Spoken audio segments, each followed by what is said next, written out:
విష్ణు ధర్మాఖ్య విద్య. హే మహేశ్వర! దేవరాజైన ఇంద్రుడు ఏ విష్ణుధర్మ మనుపేరుగల విద్యను జపించి సమస్త శత్రువులను ఓడించి స్థిరంగా దేవరాజైనాడో ఆ విద్యనుపదేశిస్తాను, స్వీకరించండి.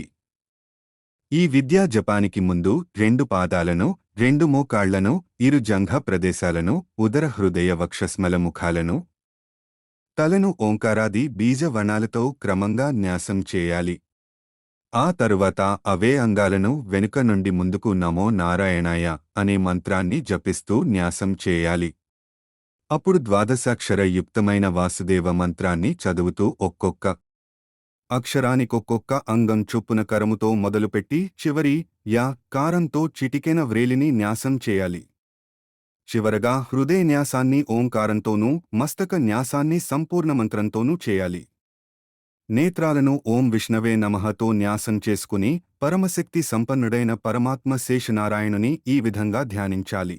మమరక్షాం హరేః కుర్యాన్ మత్స్యమూర్తి జలేవతు త్రివిక్రమస్తథాకాశో స్థలే రక్షతు వామనః అటవ్యాం నరసింహస్తు రామో రక్షతు పర్వతే భూమో రక్షతు వరాహో వ్యోమ్ని నారాయణోవతు కర్మబంధాచ్చ కపిలో దత్తో రోగాచ్చ రక్షతు హయగ్రీవో దేవతాభ్యః కుమారో మకరధ్వజాత్ నారదో న్యార్చనాద్దేవ కూర్మోవై నైరుతే సదా ధన్వంతరిశ్చాపథ్యాచ్చ నాగల్ క్రోధవశాత్ కిల యజ్ఞో రోగాత్ సమస్తాచ్చ వ్యాసో జ్ఞానాచ్చ రక్షతు బుద్ధః పాషండ సంఘాతాత్ కల్కి రక్షతు కల్మషాత్ పాయాన్మధ్యం దినే విష్ణుః ప్రాతర్నారాయణోవతు మధుః చాపరాహ్నే చ సాయం రక్షతు మాధవః హృషీకేశః ప్రదోషే వ్యాత్ ప్రత్యూషే వ్యాజ్జనార్దనః శ్రీధరో వ్యాదర్ధరాత్రే పద్మనాభో నిశితకే చక్రకౌమోదకీ బాణా ఘ్నంతు శత్రుంశ్చ రాక్షసాన్ శంఖం పద్మంచ శత్రుభ్యః సార్నగీం వై గరుడస్తథా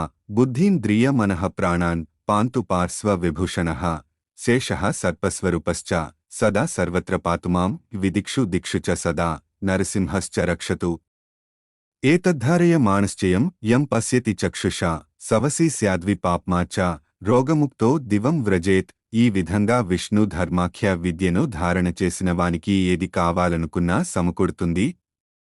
రోగాల నుండి పాపాల నుండి ముక్తుడై దేహాంతంలో స్వర్గలోకానికి వెడతాడు. అధ్యాయం 196.